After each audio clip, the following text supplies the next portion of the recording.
Ryan Reynolds here from Mint Mobile with a message for everyone paying big wireless way too much. Please, for the love of everything good in this world, stop. With Mint, you can get premium wireless for just $15 a month. Of course, if you enjoy overpaying, no judgments, but that's weird. Okay, one judgment. Anyway, give it a try at mintmobile.com/switch. Upfront payment of $45 for 3-month plan, equivalent to $15 per month required. Intro rate first 3 months only, then full price plan options available. Taxes and fees extra. See full terms at mintmobile.com. So good, so good, so good. Great gifts for dad? We've got them, and they're up to 60% off at Nordstrom Rack stores now. How did I not know Rack has Adidas? They've got the best gifts. Gotta show dad some love. Snag amazing deals on Father's Day gifts from Cole Haan, Calvin Klein, Vince, and more. Great brands, great prices. That's why you Rack.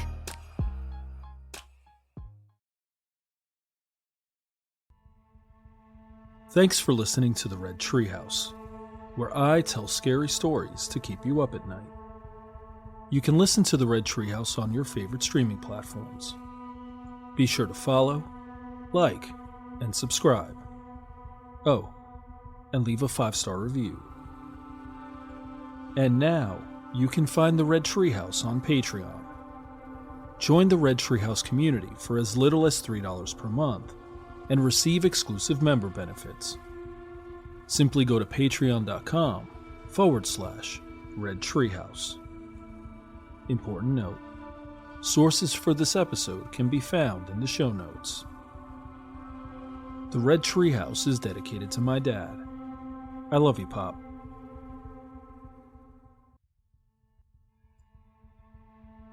Running for over 1,000 miles, U.S. Highway 29 runs from Ellicott City, Maryland to Pensacola, Florida. It cuts a north-south path through 7 states and Washington, D.C., with its longest stretch, nearly 250 miles, in Virginia. Zooming in a bit more, there's a 76-mile segment of Route 29 in Virginia, from Culpeper to Lovingston, that for nearly 30 years has played host to a predator known as the Route 29 Stalker. Since 1996, at least 6 women have gone missing or been found murdered along this section of Route 29. Early on, authorities believed a single man was responsible for the disappearances. But now it is likely that multiple Route 29 stalkers have been preying on women and terrorizing families and communities. In this episode of the Red Treehouse, we're going to explore the scary case of the Route 29 Stalker. Who is this elusive criminal behind the kidnappings and murders along the Route 29 corridor in Virginia? I'll share the story. You decide for yourself. I'm your host, Will. Welcome to the Red Treehouse.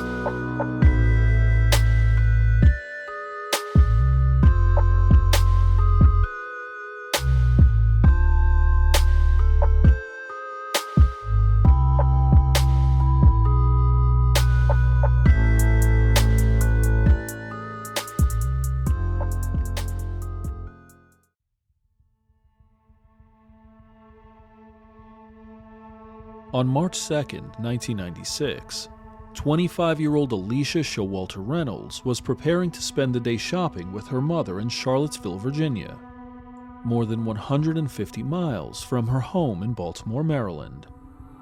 She left early that morning, sometime around 7:30 a.m., with plans to be in Charlottesville by the 10:30 a.m. meeting time. Alicia's mother, Sadie, got there on time, but 10:30 a.m. came and went with no sign of Alicia. At 11:15 a.m., Sadie called Mark Reynolds, Alicia's husband. He responded, quote, At that point, I said, the weather is kind of bad this morning. There was a little fog. There was a little drizzle. It could have been some slick roads. Maybe she just slowed down a little bit. So give her a little while and give me a call back." End quote. 1 hour passed, then 2, but Alicia never arrived. That evening, a state trooper discovered Alicia's car along Route 29 in Culpeper, approximately 50 miles north of Charlottesville. The car was abandoned, and Alicia was nowhere to be found. Underneath the windshield wiper was a small white napkin, a near-universal sign that the vehicle was having mechanical troubles. However, upon closer examination, it was determined the car was running just fine. Reports of Alicia's disappearance began almost immediately, with authorities focused on identifying potential witnesses who could offer information about Alicia's whereabouts. Several people came forward and told police they saw Alicia, quote, talking to a clean-cut white man with a dark-colored pickup truck, end quote. Not only that, nearly 20 people came forward and told police they'd been approached by a man who fit the description. One article stated, quote, "Most of the witnesses talked about a man who would come up behind them or beside them in a dark small pickup truck, flashing his headlights, honking his horn, looking in any way he could to attract their attention. Most of the women that did have some concern for their vehicle did manage to pull off to the side of the road. He immediately jumps underneath the vehicle, conducts an examination, comes out, and then engages them in a very polite conversation about the mechanical difficulties that he has allegedly uncovered.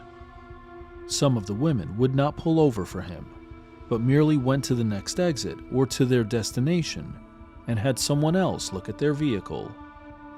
The only instances where we have found the individual became agitated were those instances where women either refused his assistance or refused to pull over for him. And in those instances, there was a display of anger by him, such as pounding his fist on the steering wheel or murmuring things under his breath." End quote. Something terrifying. There are many who believe this man was doing dry runs, possibly practicing, getting comfortable, and building up his courage to follow through on his awful plans. A week before Alicia Reynolds disappeared, another woman had a nightmarish encounter. One article stated, quote, "She said from the first moment she met him, he was soft-spoken. He seemed to be trustworthy. She had no problem with it at all, and she knew that she needed a ride home. She didn't know how to get home, so she accepted the ride. As they were going along the road, he would slow down and make the excuse that he couldn't see because of the vehicles behind him, and he pulled off the road. He did this 3 times. We believe that he was trying to establish a place to do something. She became very frightened. She fought him, and he decided he didn't want to fight with her, so he pushed her out of the car." End quote. Thankfully, the woman survived with only a broken ankle. On May 7, 1996, just over 2 months after she disappeared, the body of Alicia Reynolds was found in a wooded area approximately 15 miles southeast of Culpeper. A Daily News Leader article, dated September 26, 1996, stated, quote, "Her body was found in May, covered with brush just off a seldom-traveled gravel road." End quote. Her death was ruled a homicide, but as of now, nearly 30 years later, her murder remains unsolved. On September 18, 1996, 20-year-old Anne Carolyn McDaniel left her home in Orange, Virginia to go on a blind date. Born with cerebral palsy, she was living at the President Madison Inn a group home which allowed her to balance her growing independence with her ongoing support needs. Those who saw Anne leave her home that night likely didn't realize it was the last time they would see her alive. When she didn't return home, she was reported missing, with police interrogating a man, quote, some had referred to as her boyfriend. He was also a volunteer at the group home, end quote. Despite being interrogated, and though police gathered evidence from his home, the man was not charged with a crime. 4 days later, on September 22, 1996, the body of Anne Carolyn McDaniel was found in a rural area of Culpeper County by men walking their dogs. Her remains were found just a few miles from where Alicia Showalter Reynolds was found. The crime itself was horrifying. It was determined she died by asphyxiation and then set on fire. The same Daily News Leader article referenced above stated, quote, police used dental records to identify her burned body Wednesday. The person who dumped Miss McDaniel's body near an abandoned hunting cabin knew his way around the desolate backwoods and knew how to avoid being seen, end quote. Investigators believed Anne was killed on September 21st, 3 days after she went missing. For the first time, residents and police considered the horrifying possibility that a serial killer may have been responsible for the murders. Something interesting. Sometime after, witness statements placed Anne McDaniel at a 7-Eleven on September 20th, 2 days after she disappeared. She was trying to find a ride, and it was noted that hitchhiking was a common practice for Anne. Her death was ruled a homicide, and today, her murder remains unsolved. On October 17, 2009, 19-year-old Morgan Harrington, along with 3 friends, drove to a Metallica concert at John Paul Jones Arena in Charlottesville. Shortly after the show began, she stepped away to use the restroom. Though for reasons unknown, she left the arena to do so. A few minutes later, she was denied re-entry to the concert. At 8:48 p.m., a friend called Morgan asking where she was. She told them she was not allowed back in and that she would find a ride home from the arena. Sometime around 9:30 p.m., an eyewitness saw her trying to hitchhike on a nearby bridge. That was the last time anyone saw her. The next day, Morgan's purse, cell phone, and ID were found in an overflow parking lot close to the concert venue. With Morgan missing, an intense investigation ensued, but investigators struggled to find viable leads. A few weeks later, in November 2009, authorities found a Pantera t-shirt outside an apartment building near the arena. They immediately sent the shirt for forensic analysis. On January 26, 2010, over 3 months after she went missing, Morgan's remains were found in a remote farm area approximately 10 miles from John Paul Jones Arena. Though the details of the crime were closely guarded, her parents confirmed her death, quote, had been very violent and that bones were broken, end quote.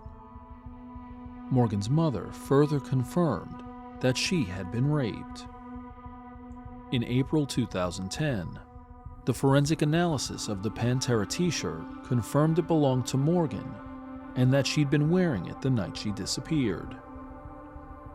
But that's not all.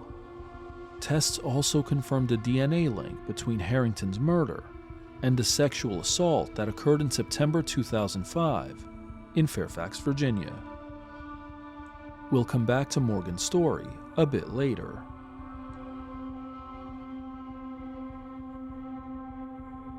On September 13, 2010, 19-year-old Samantha Clark was last seen by her 12-year-old brother, Hunter, just before she left the family home in Orange, Virginia. sometime around 12:30 a.m., Hunter called his mother, Barbara, who was working an overnight shift. Unable to take the call, Barbara called back an hour later, at approximately 1:30 a.m., during which Hunter stated Samantha had left to meet up with a few friends. According to an NBC News article, it was unusual for Samantha to leave the house so late at night, with Barbara stating, quote, "She didn't go outside of the house after dark by herself. I figured she would be back." End quote. Several hours later, Barbara returned home from her shift. It was just after 7 a.m. on September 14th. When she arrived, Samantha was still not home. After getting Hunter to school, she laid down for a nap. But when she woke up a few hours later, Samantha still hadn't returned home.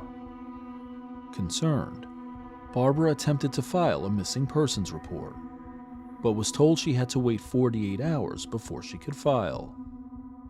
Several articles stated that Barbara was misinformed, with one clarifying, quote, "By federal law, every police department is required to take a missing persons report, without delay, by anyone, at any department.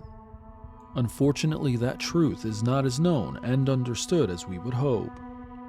Unfortunately, this was detrimental, as the police did not get the case until the 15th.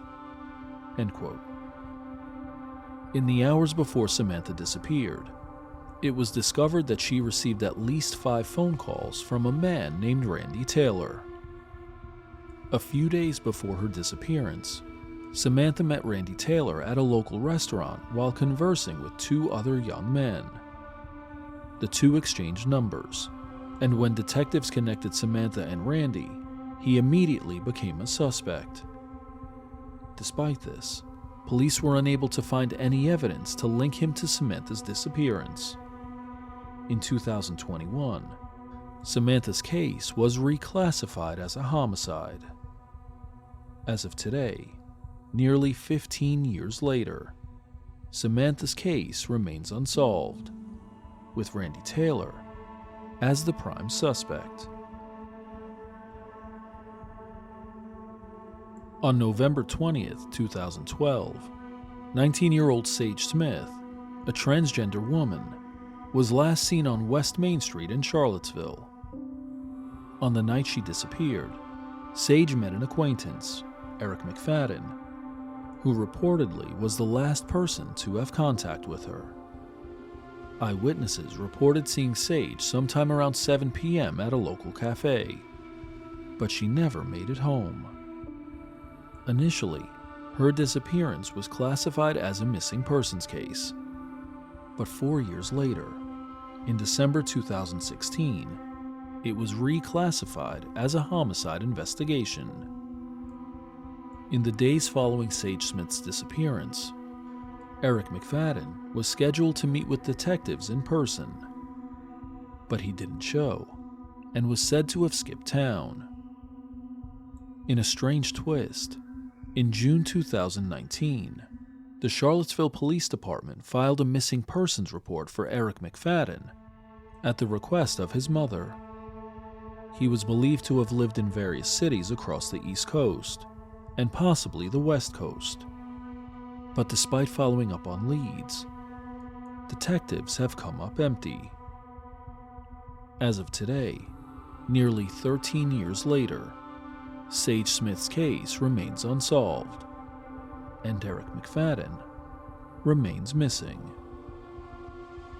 A Facebook page, Hope for Sage Smith, continues to post regularly and ensures Sage's name and story remain at the forefront. A post on December 13th, 2024, Sage's 32nd birthday, states, quote, "Today, we pause to honor and celebrate Sage Smith, who should be here with her loving family celebrating her 32nd birthday. Her bright spirit and infectious smile continue to live in the hearts of all who knew her. Sage was a vibrant, courageous, and talented young transgender woman whose authenticity and strength inspired those around her.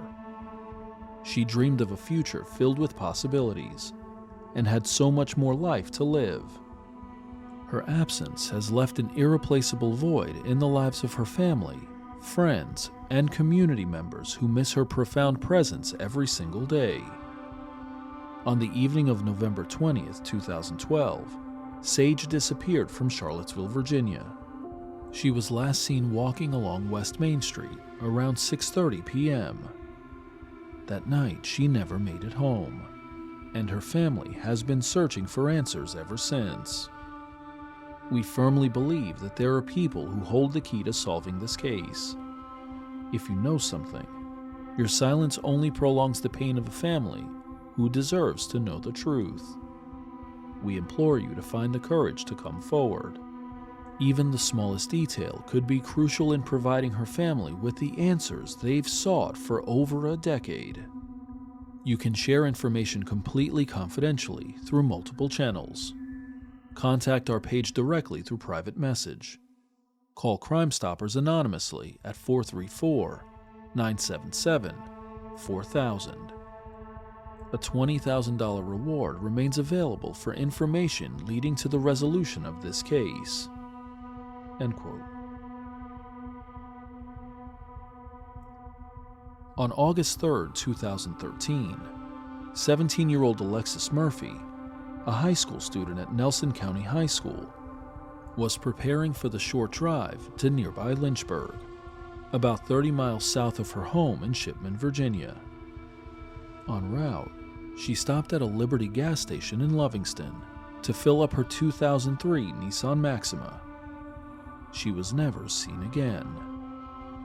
The next day, her family filed a missing persons report with the Nelson County Sheriff's Office, who immediately began searching for Alexis by land and air. Within 24 hours, the FBI and Virginia State Police were assisting with the search. While interviewing potential witnesses at the Liberty gas station, investigators discovered Alexis had a conversation with, quote, a heavily tattooed person that drove a camouflage SUV, end quote. Surveillance footage put a timestamp on the interaction, roughly 7 p.m. on August 3rd. Something interesting. At 6:04 p.m. on August 3rd, Alexis tweeted, "Bergbound," giving investigators a rough timeline of her movements on the evening she disappeared. Shortly after the conversation with the tattooed man, Alexis's vehicle was captured on surveillance footage leaving the gas station and heading down Route 29 south towards Lynchburg. She was following the camouflage SUV. With a possible lead in plain sight, investigators tracked her cell phone and discovered that it pinged 17 minutes after leaving the gas station near Cannery Loop Road in Lovingston, after which it went dead. While canvassing in the area of Cannery Loop Road, investigators interviewed a man who they discovered drove a camouflage SUV and was heavily tattooed. The man was Randy Taylor. Speaking of his first encounter with Taylor, investigator Billy Mays stated, quote, "I don't know how to explain it in words. Just bad. He had a bad aura about him. Evil, to say the least. Yes." End quote. Randy Taylor denied having knowledge of Alexis's whereabouts and claimed he'd never met her. When investigators showed him the photos of the surveillance tape, he still denied knowing her. Police sensed he was lying and were convinced he was their prime suspect. The next day, August 6th, Alexis's white Nissan was found in a movie theater parking lot in Albemarle County, just outside the Charlottesville city limits. Surveillance footage is grainy, but it reveals someone parking it the night before. On August 7th, investigators obtained a search warrant for Randy Taylor's property. What they found was, quote, a fingernail embedded in the carpet of the camper, a stud earring, and hair." End quote. Within 36 hours, DNA analysis confirmed the fingernails, earring, and hair belonged to Alexis Murphy. On August 11th, after receiving the DNA results, investigators went back to Taylor's property to interview him a second time and to arrest him for abduction. What they found was shocking. Quote, "Balled up under the couch, they found the shirt Taylor was wearing in the surveillance video the day Alexis disappeared. Wrapped up inside the shirt were her eyelashes, press-on eyelashes. And I'm not talking about a hair. I'm talking hair extensions that are weaved into your hair. Gobs of it was wrapped up and rolled into his shirt." End quote. That day, Randy Taylor was arrested for the abduction of Alexis Murphy. On August 14th, 11 days after Alexis went missing, investigators brought in dogs trained to sniff out the glue in cell phones. They searched Randy Taylor's property, and within an hour, discovered Alexis's cell phone. It had been partially destroyed and tossed, quote, 70 to 80 feet from the front door of his camper, end quote. Sensing they were close to breaking the case open, investigators thoroughly searched the property for Alexis's body. But days turned to weeks, and weeks turned to months. They were convinced Randy Taylor had not only abducted Alexis, but had also murdered her. Except without a body, prosecuting him for murder seemed near impossible. Despite the odds, only once in Virginia history had a murder conviction been secured without a body. The Commonwealth's attorney moved forward with a first-degree murder charge in January 2014. 4 months later, in May 2014, Randy Taylor was found guilty of first-degree murder and abduction with intent to defile. He was given 2 life sentences. And while the guilty verdict was important, the fact remained that Alexis's body was still yet to be found.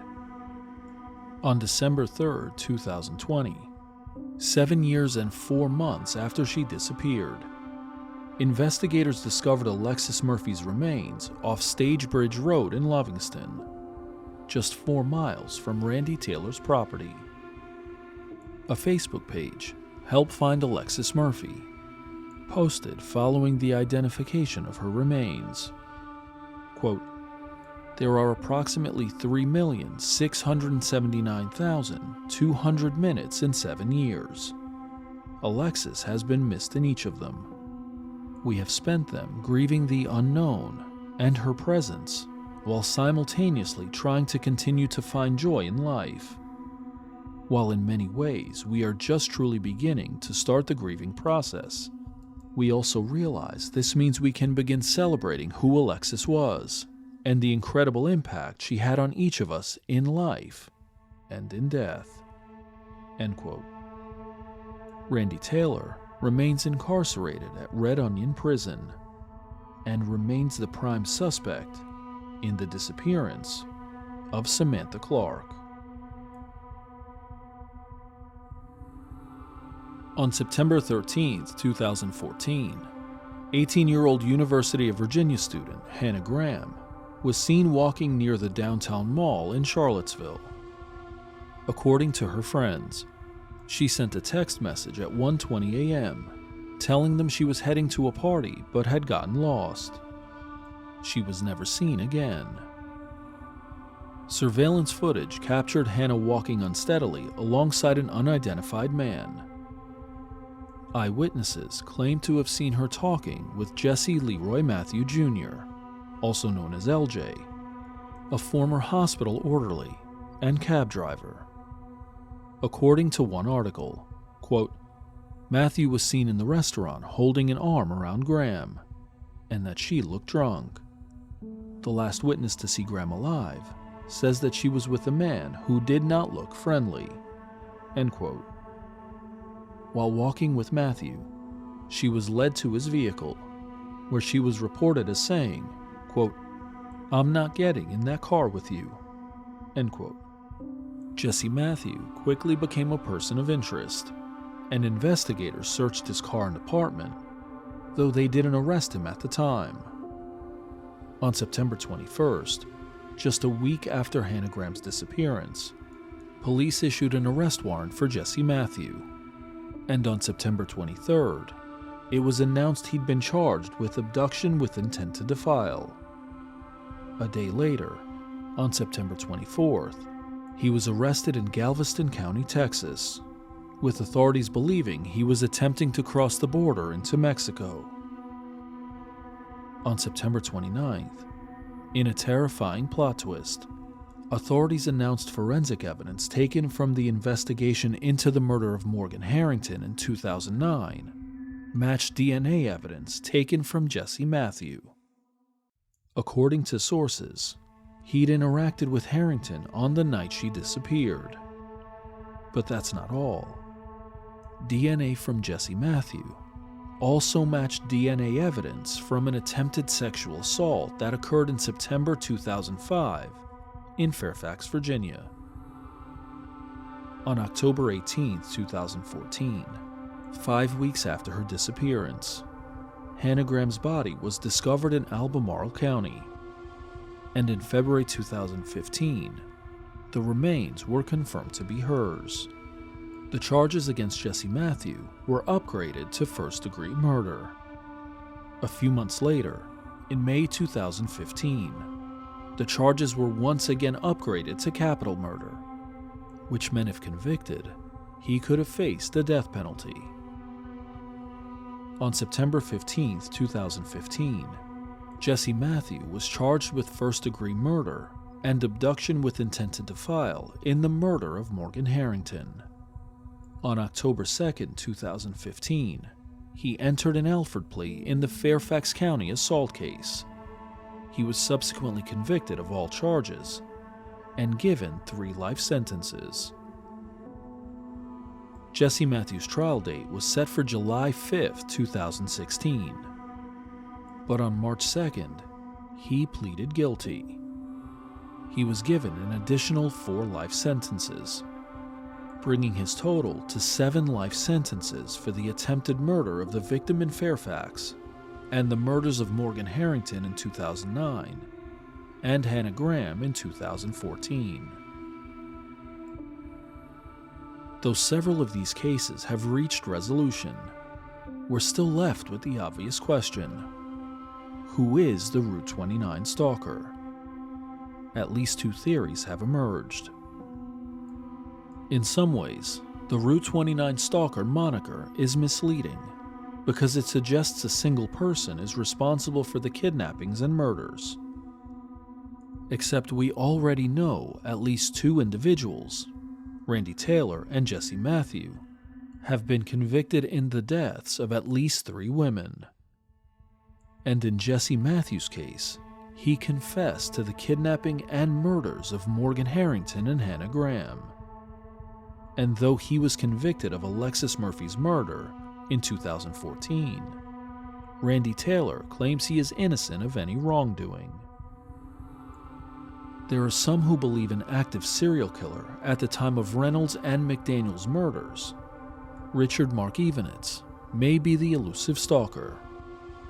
And though authorities have their suspicions, official charges have never been brought, because on June 27, 2002, Evenitz died by suicide after being surrounded by police in Sarasota, Florida. A more recent theory involves Rex Heuermann, the suspected Gilgo Beach serial killer. Heuermann's mother lived near the Route 29 corridor where several unsolved cases occurred. And there's something else.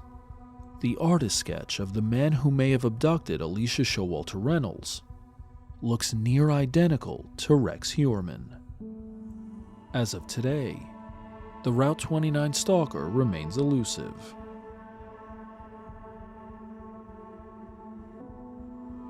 For me, these stories hit a bit closer to home, because I live just off Route 29 in Virginia. In fact, earlier today, just before recording this episode, I was traveling on Route 29 for work. Over the past 20 years, I've traveled this stretch of road thousands of times. If you've ever driven the segment of Route 29 from Manassas to Lynchburg, nearly 150 miles long, you know it can be lonely, dark, and desolate, especially at night. You're more likely to encounter livestock than people, and there are a nearly innumerable amount of side roads that will take you off the beaten path in less than a minute or two. Years ago, I remember driving with my dad down 29 South and pulling over on the side of the road to look at the stars.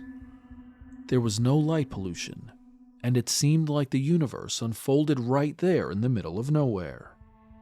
The stars were endless, and you could see the faint bands of the Milky Way.